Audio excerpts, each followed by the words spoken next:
you know, day to day. Tell me why Nick, what he did well, I guess, in the last game, and why he was getting more playing time today.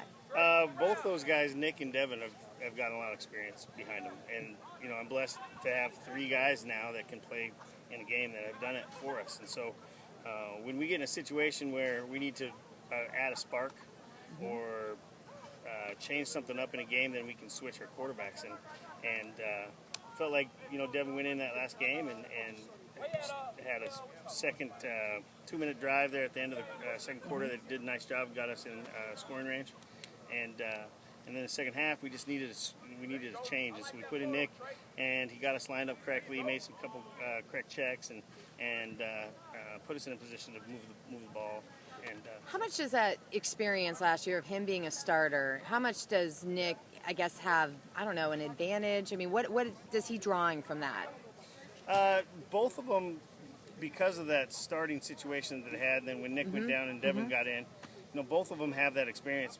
The good thing that they give us is when they go in, it's nothing new. It's the same guys are on the field, and it's the same voice, and they're familiar with that. A lot of times when you have a guy that's played for years and years and years, and he goes down, and here comes a new guy, it's a new cadence, it's a new sound, it's a new, and sometimes that kind of happens when a guy goes in the game, and you get a different cadence, and you get a different sound, and you get a different sound in the huddle, a rhythm in the huddle.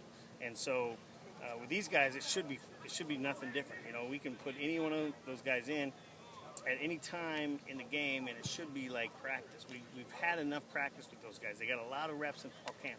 Now, they got over 200 reps apiece in fall camp. So they definitely have the experience. Now, prior to Tanner's injury, tell me about his progression. You were looking for improvement from the previous game. Tell me how he looked prior to the injury.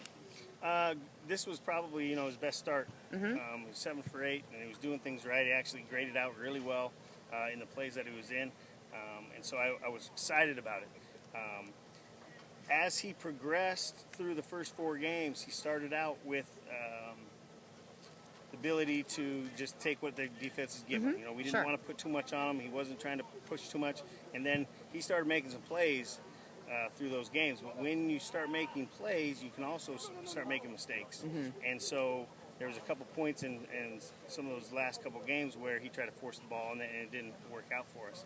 And he learned from that. And so we pulled back from that and said, hey, look, it's one-on-one football. Go back to the basics. You can have those big plays when that opportunity arises, but we're not trying to force to hit that ball.